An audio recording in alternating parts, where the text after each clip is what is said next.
Bem-vindos a Ackley House, a única mansão legalmente assombrada do mundo. Você sabia que nos Estados Unidos, uma casa pode ser declarada legalmente mal-assombrada? Para muitos, pode parecer loucura, mas acredite, já aconteceu. Em uma rua tranquila de Nyack, uma pequena cidade do estado de Nova York, repousa a mansão mais controversa do mundo. Construída no final do século XIX, a Ackley House, como a casa ficou conhecida, guarda mais do que apenas histórias das gerações que ali viveram. Em um caso jurídico sem precedentes, ela foi reconhecida como a única casa legalmente assombrada do mundo, uma distinção registrada na escritura do imóvel e na mente daqueles que anseiam pelo sobrenatural. No número 1 de um beco sem saída, conhecido como Lavetta Place, ergue-se uma impressionante mansão vitoriana de 3 andares, feita de ripas horizontais de madeira. A casa é rodeada por um gramado impecável e elevada sobre o rio Hudson, oferecendo vistas deslumbrantes de quase todos os cômodos. Em seu interior, a mansão oferece espaço e conforto em igual medida, com 8 quartos e 4 banheiros. Embora espaçosa, a casa é tida como um refúgio acolhedor e intimista, mas isso a torna especialmente atraente para aqueles que insistem em permanecer neste local. Pouco se sabe sobre os primeiros moradores da casa. Relatos sugerem que ela foi habitada por uma família abastada que permaneceu na área por gerações antes de abandoná-la. Mas o que transformou esse lugar encantador em um dos endereços mais intrigantes de Nova York? Felizmente, a mansão não foi palco de tragédias ou crimes notórios. A fama sobrenatural do local pode ser rastreada até um artigo publicado na década de 1970 na Reader's Digest, intitulado Our Haunted House on the Hudson, ou Nossa Casa Assombrada no Hudson, escrito por Laura Bennett, então moradora da casa. O texto detalha as experiências dela e de sua família com os chamados colegas de quarto fantasmagóricos. Laura, esposa de Thomas Bennett e mãe de 4 filhos, descreveu como a casa parecia habitada por presenças invisíveis, porém amigáveis. Thomas, por exemplo, relatou ter visto um par de pés desencarnados, calçados com mocassins, passando por ele enquanto estava na escada. Laura, por sua vez, encontrou uma aparição vestida com trajes da época colonial enquanto pintava a entrada da casa. Diariamente, sua cama era sacudida por uma força invisível até que, exasperada, ela pediu educadamente ao quarto para deixá-la dormir. O pedido funcionou e a experiência se tornou uma lembrança peculiar em vez de aterrorizante. Apesar da natureza assustadora desses eventos, os Bennett viam os espíritos como parte da família. Eles acreditavam que as presenças não eram hostis, mas sim guardiãs da casa. Essa percepção foi reforçada por histórias de crianças da vizinhança que, mesmo antes de a família se mudar, alertavam Laura, dizendo: "Você sabe que acabou de comprar uma casa mal assombrada, certo?" Para entendermos como a Ackley House se tornou oficialmente mal assombrada, precisamos voltar aos anos 60, quando a família Bennett se mudou para lá. Em meados dos anos 1960, Laura Bennett, seu marido Thomas e seus filhos se mudaram para a Ackley House, buscando um lugar tranquilo e espaçoso para criar a família. No entanto, logo após se estabelecerem, perceberam que a casa guardava mais do que paredes antigas e histórias de gerações passadas. Desde a primeira noite, Laura relatou sentir uma presença na casa. No início, eram apenas sensações. Um leve arrepio ao passar pelos corredores, um silêncio pesado nas madrugadas e a persistente sensação de estar sendo observada. Logo, os eventos se tornaram mais tangíveis. Certa manhã, Laura foi despertada por um som peculiar. Passos ritmados ecoavam pelo corredor do 2º andar. Intrigada, ela levantou-se para investigar, mas se espantou ao descobrir que nenhum de seus filhos estava acordado. Esse tipo de ocorrência tornou-se comum. Os passos eram ouvidos com tanta frequência que a família começou a considerá-los parte da rotina da casa. Depois vieram os objetos desaparecidos. Coisas triviais como talheres, chaves ou livros sumiam inexplicavelmente e eram encontradas dias depois nos lugares mais improváveis. Thomas, inicialmente cético, dizia que eram distrações do dia a dia, mas Laura sentia que algo maior estava acontecendo. Durante meses, a família experimentou atividades sutis. Até então, os eventos se resumiam aos sons de passos e aos objetos movidos, mas ninguém havia de fato enxergado qualquer entidade sobrenatural. Foi numa tarde ensolarada, típica do início da primavera, que Laura teve seu primeiro vislumbre do que acreditava ser um dos antigos moradores da Ackley House. Sentada em sua poltrona favorita, Laura lia um romance, perdida nas páginas, quando algo no canto de sua visão periférica chamou sua atenção. Por um instante, ela pensou que fosse apenas um reflexo ou o movimento de uma cortina ao vento. No entanto, quando ergueu os olhos, viu, com uma clareza perturbadora, a figura de um homem idoso sentado na cadeira de balanço perto da lareira. Ele estava vestido com trajes coloniais do século XVII, um casaco escuro de corte elegante, uma gravata de renda e botas altas de couro desgastado que pareciam estranhamente molhadas. A postura do homem era serena, quase contemplativa. Ele estava ligeiramente inclinado para a frente, com as mãos repousando nos braços da cadeira, como alguém que ponderava profundamente ou simplesmente descansava após um longo dia. Laura ficou paralisada. Não era medo que sentia naquele momento, mas um misto de curiosidade e assombro. A figura parecia completamente alheia à presença dela, como se estivesse em uma dimensão paralela. O homem não olhou para ela, nem fez qualquer movimento que sugerisse estar minimamente incomodado por ser observado tão de perto. Foi intenso, mas muito breve, relatou Laura. Antes que ela pudesse se levantar ou dizer qualquer coisa, a figura desapareceu. Não foi como nos filmes, em que os fantasmas somem no piscar de olhos, mas algo mais sutil. O homem simplesmente pareceu dissolver-se no ar, como se tivesse sido lentamente apagado da realidade. A única evidência de que ele estivera ali foi a cadeira de balanço que continuava a se mover suavemente e uma marca das botas molhadas que o espectro usava. Quando Laura finalmente recuperou os sentidos, levantou-se hesitante e tocou a cadeira. O assento ainda parecia quente, como se alguém realmente tivesse estado ali. Tremendo, ela saiu da sala e decidiu compartilhar o ocorrido com sua família durante o jantar daquela noite. Ela relatou o que havia visto. Sua voz era calma, mas carregava um tom de inquietação que chamou a atenção dos filhos. Sophie, a mais velha, ouviu atentamente com olhos arregalados.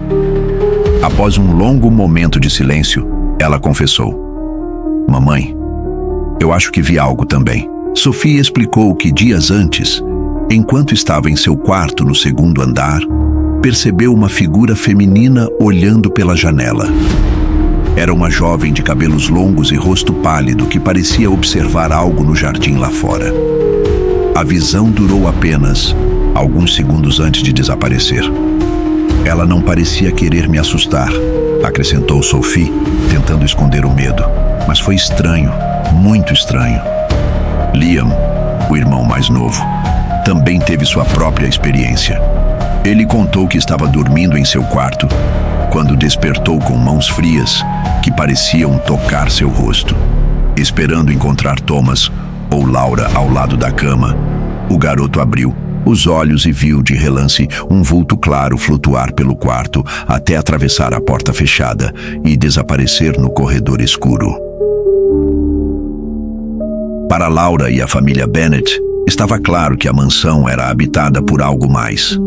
Não foi fácil no início, mas com o passar do tempo, Laura começou a identificar os espíritos que compartilhavam a casa com sua família. A primeira entidade, também a mais frequentemente vista, era o homem descrito por Laura como um cavaleiro colonial. Ele aparecia principalmente na sala de estar, sempre sentado na cadeira de balanço ou caminhando pelo corredor próximo à escadaria.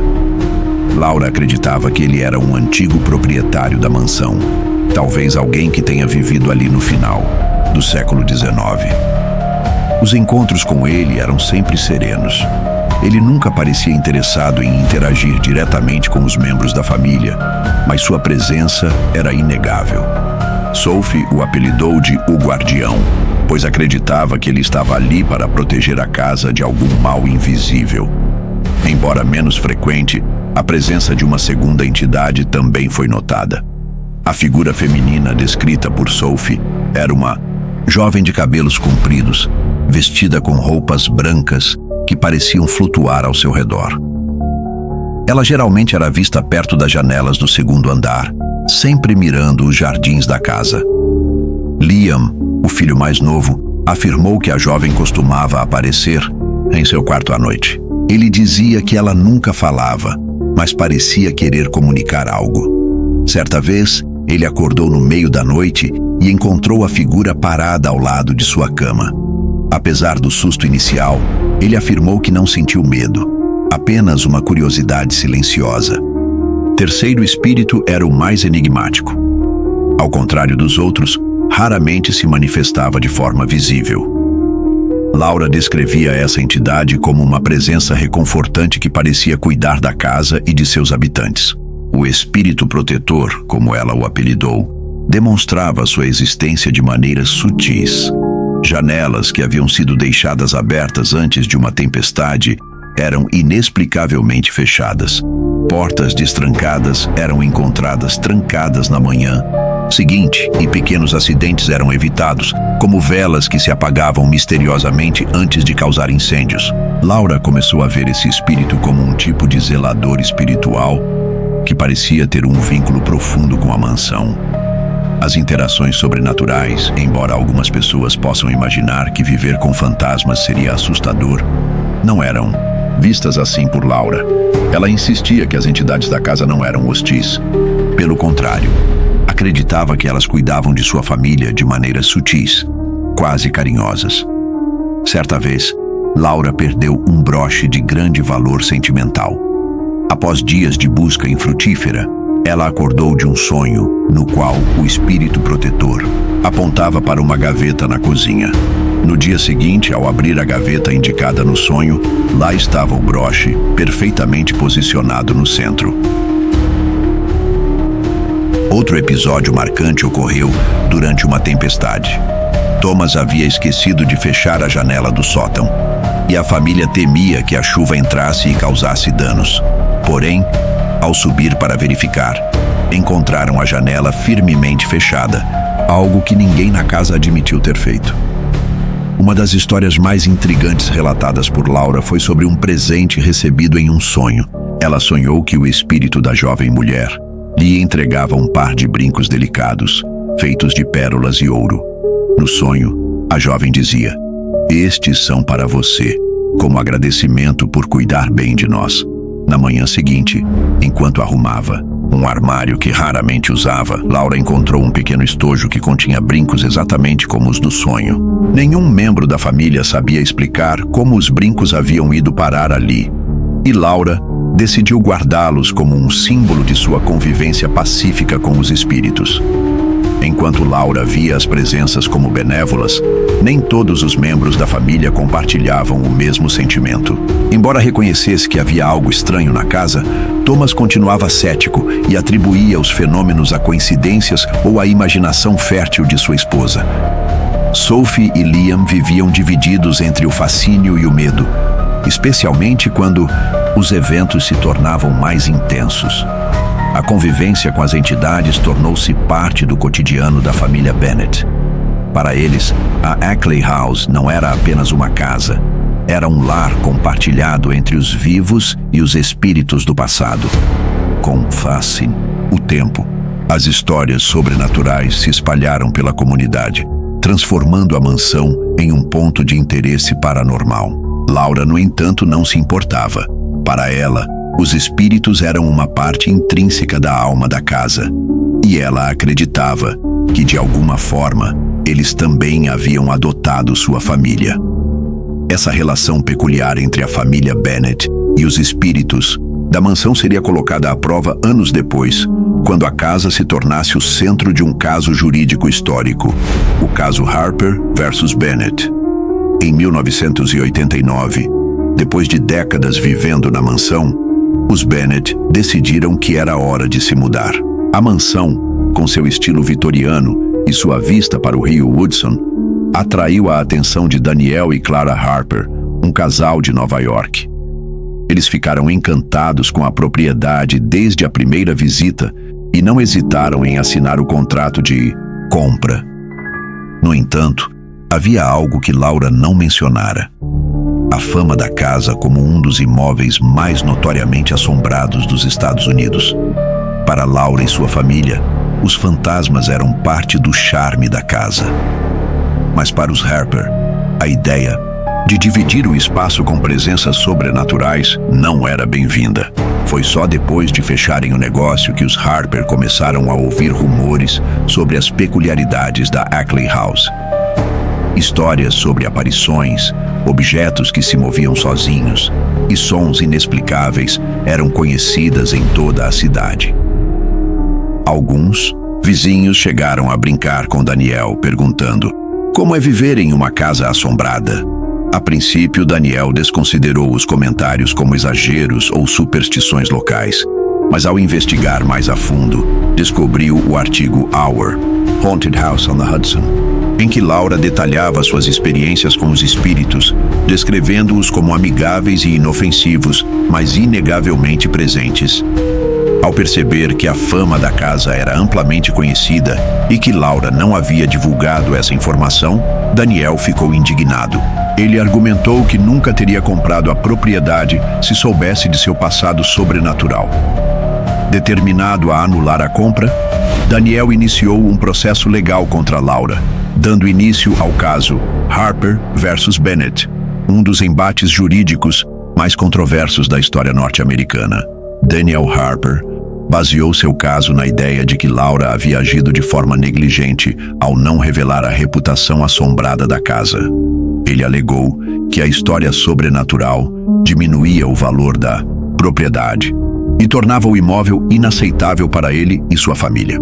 Por outro lado, Laura Bennett defendeu-se, dizendo que o contrato de compra era válido e que ela não tinha obrigação legal de divulgar histórias de fantasmas, apenas crimes ocorridos no imóvel, por exemplo.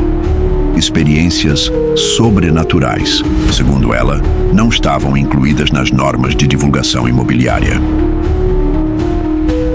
A disputa judicial rapidamente atraiu a atenção nacional. A ideia de um tribunal decidir sobre a existência ou não de fantasmas ou a obrigação de divulgá-los era inédita e fascinante. A mídia apelidou o caso de Ghostbusters, Judgment, julgamento caça-fantasmas, e especialistas em direito começaram a debater as implicações legais de propriedades com reputações incomuns. Em 1991, após 2 anos de intensos debates, a Suprema Corte do Estado de Nova York emitiu sua decisão. Para a surpresa de muitos, o tribunal decidiu a favor de Daniel Harper. No veredito, o juiz Stanley P. Clare declarou que a casa era realmente assombrada, baseando-se nos próprios relatos de Laura sobre as aparições. O tribunal argumentou que, embora o sobrenatural não pudesse ser provado cientificamente, a reputação da casa era amplamente conhecida e documentada, o que impactava diretamente seu valor de mercado. Ao divulgar as histórias sobre os fantasmas, Laura havia tornado essa característica parte essencial da propriedade. Assim, omitir essa informação violava o princípio da boa-fé na transação. A decisão permitiu que Daniel cancelasse a compra e recuperasse parte do dinheiro investido. No entanto, o caso estabeleceu um precedente único no direito imobiliário, introduzindo o conceito de que a reputação imaterial de uma propriedade, seja sobrenatural ou não, pode ser juridicamente relevante. O julgamento também resultou na jurisprudência para a obrigatoriedade de informar a novos moradores sobre eventuais atividades sobrenaturais envolvendo o imóvel à venda, que para todos os efeitos deve ser considerada uma propriedade estigmatizada. A decisão dividiu opiniões. Para muitos, era um triunfo da justiça, garantindo que compradores tivessem direito a total transparência sobre um imóvel. Para outros, parecia absurdo que um tribunal reconhecesse formalmente uma casa como mal assombrada. Mesmo sob protesto, Laura Bennett aceitou o resultado do controverso julgamento.